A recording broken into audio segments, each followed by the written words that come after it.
Hola, ¿qué tal? Yo soy Sebastián Ladeaki y el día de hoy les voy a hablar de la chatarra en la literatura para principiantes. ¿De qué manera esta literatura le está afectando a la juventud de estos tiempos? Tan extraños, por cierto. Bueno, en otros tiempos la literatura era una válvula de escape para muchos jóvenes. Sin embargo, actualmente ya para muchos de ellos en realidad es un medio para alcanzar la fama. Aunado a esto, existen consumos extraños, diferentes, que han hecho que la sociedad esté insertándose en un nuevo segmento donde se cree que se lee mucho, pero en realidad hay que indagar sobre qué tipo de cosas se están leyendo y si de verdad tiene valor lo que se está haciendo con estos nuevos hábitos y consumos literarios.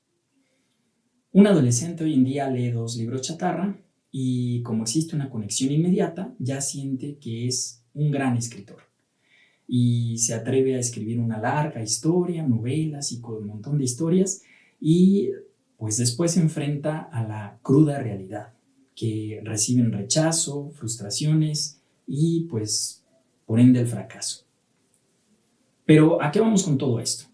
Esto de la conexión inmediata quiere decir que me encuentro con un párrafo que me cuenta algo que entiendo de manera sencilla. Estos autores chatarra suelen narrarnos de una manera muy básica, muy simple, muy llana, sin hacernos indagar o sacar conjeturas más complejas sobre lo que se está leyendo. Existe una afinidad con los protagonistas, pero ¿por qué? Porque las situaciones, el entorno, la personalidad o las problemáticas que abordan no son muy cotidianas y muy cercanas. Entonces, una buena literatura debe de ser completamente cercana, situaciones, entornos, personalidades y problemáticas que yo pueda entender completamente. Si no, no es interesante. Entonces, ¿para qué darle la vuelta al mundo? Si aquí con mi vecina puedo encontrarme perfectamente lo mismo que vivo en mi casa. El lenguaje es muy fluido porque las palabras que se utilizan no son rebuscadas, no son extrañas, no son inusuales para el lector y entonces la lectura se va de largo, ¿no? Contrario a que cuando nos encontramos con palabras que no entendemos, pues entonces si eres un gran lector muy aficionado, vas a agarrar el diccionario y vas a empezar a buscar los significados de esas palabras que no estás entendiendo, porque las quieres comprender, ¿no? Bueno, pues esto de la literatura chatarra nace por ese interés de darle un gusto a las masas, porque al darle gusto a las masas, pues estamos logrando generar ventas mayores. Las grandes editoriales ya le entraron al juego de la literatura chatarra y desafortunadamente para muchos, tanto docentes como padres de familia, es ya difícil diferenciar entre qué es chatarra y qué no es, porque finalmente una misma editorial me puede presentar un libro de García Márquez, de Juan Rulfo o de Miguel de Cervantes y a la par me está ofreciendo el libro del autor chatarra. Pero ¿por qué pasa esto? Porque para las grandes editoriales, pues desafortunadamente el negocio es lo más importante, no para todas, pero sí para muchas, y esta es la razón por la que hay que apoyar ese tipo de literatura, porque finalmente es la que mueve, la que se vende, la que se comercializa y la que al parecer se está leyendo. Ahora, autores como Miguel de Cervantes, García Márquez y Juan Rulfo siguen siendo consentidos por muchos compradores, pero para tenerlos nada más en sus libreros, allí arrumbados, o tenerlos aquí atrás de mí, ¿no? Poner ahí a los grandes autores, las grandes obras que me hacen y me representan como un ser humano digno y merecedor de los laureles. Bueno, pues resulta que sí, muchos de estos libros solamente se tienen de adorno, mientras que en realidad lo que está leyendo la persona son estos libros chatarra. Bueno, ¿y por qué hago tanto hincapié con la literatura chatarra y por qué le tengo tanta reticencia a ese tipo de literatura? Me gustaría que nos abocáramos a algo más cotidiano y más simple que dominamos todos. Las hamburguesas chatarra. En las escuelas y los padres de familia son ya muy precavidos con todo esto de la comida chatarra, ¿no? ¿Qué tipo de hamburguesas van a comer mis hijos? ¿Deben de comer hamburguesas o no? O hot dogs o todo este tipo de comida.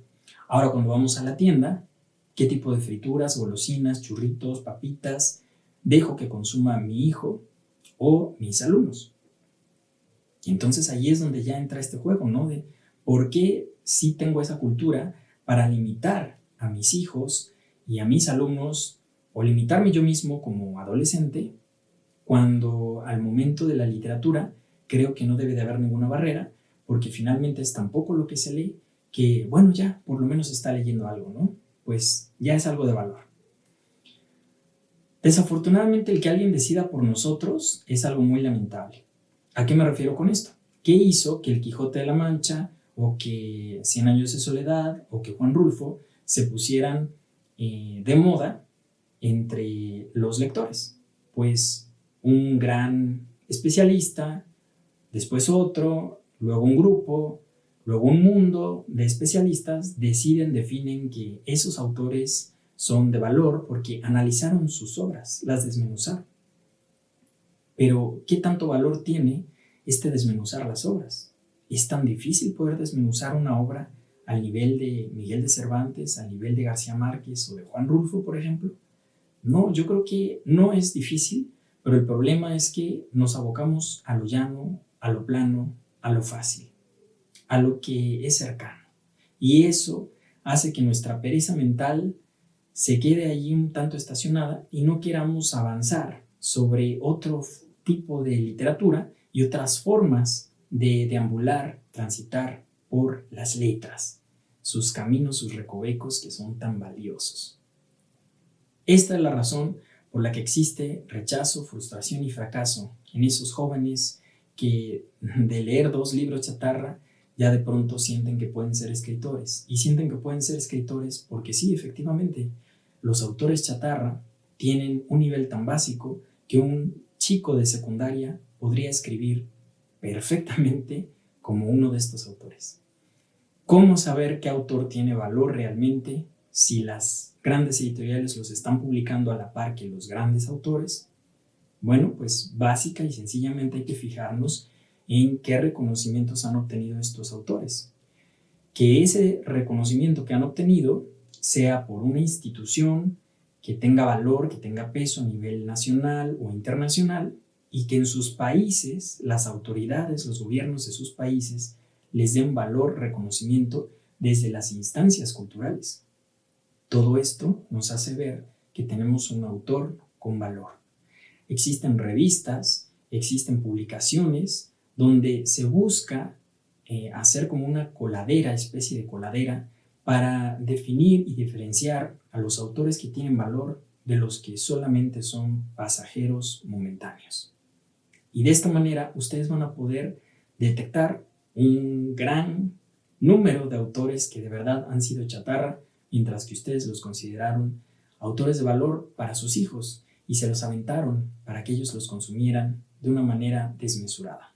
Estamos a tiempo, yo creo, tanto lectores como autores, de cambiar el rumbo, porque finalmente yo creo que la sociedad merece lo mejor, y más en estos tiempos de cambio.